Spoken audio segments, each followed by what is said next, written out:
Intelligence లేకుండా పోయి నువ్వు ఇంటెలిజెన్స్ లేకుండా వెళ్ళిపోతావు. బాగా మాట్లాడతావు. బయటికి వెళ్ళిన పని ఉంటే పోయినా. బయటికి వెళ్తే ఇంటికి ముందు ఆడిల్లు వచ్చిందని గుర్తులేదా? ఇంట్లో ఉండొద్దా?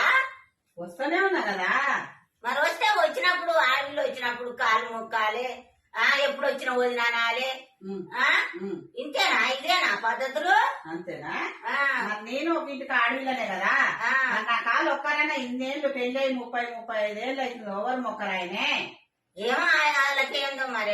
అది మా పద్ధతులు అయితే ఇక్కడ ఇట్టే ఉంటుందమ్మా. మరి మీ పద్ధతులు ఎట్లున్నాయో అక్కడ. ఏం మరి ఆమె వస్తుందని చెప్పింది కానీ ఈ టైంకి వస్తుందని నాకు చెప్పలే. మరి మొక్కనా ఇప్పుడు మొక్కనా? ఎవరన్నా వచ్చినప్పుడే దండం పెట్టుకోవాలి ఆడవిళ్ళకు. ఇప్పుడు ఇంతకేమంటావు? నన్ను ఇంట్లో ఉండనిస్తావా? ఉండనియవా? ఉండని. ఇప్పుడు అడిగోమన్నారు. ఇద్దరు కలిసి మాట్లాడుకురా. నువ్వు ఇటు తిట్టమని చెప్పిందా నీ బిడ్డ? నా బిడ్డ తిట్టమని చెప్తా. అది ఏదో చెప్పలేదు కదా. మరి నీకెందుకు వచ్చా డౌట్? చెప్తారమ్మా. మన పద్ధతులు అట్లున్నాయి. పద్ధతులు అట్లుంటే ఇప్పుడు ఆ పద్ధతులు లేవు. ఏమో ఆనాడు మనం అట్టే చేసినామమ్మ. మరి సరే మరి. సరే. ఈయన కూడా పెట్టుకుంటున్నావు. పండుగ సుఖం లేకుండా చేస్తున్నావు కదా నన్ను.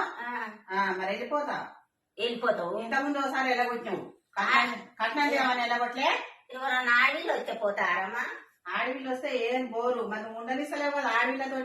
నేనేమనలేదమ్మా. నువ్వే ఎక్కడ వెళ్ళలేకపోతానంటున్నావు. ఇప్పుడు నీ కాలు మొక్కాలా? ఏమొద్దు. నా కాలు వద్దు, ఆమె కాలు వద్దు. వచ్చినప్పుడు మొక్కాలి ఎవరైనా.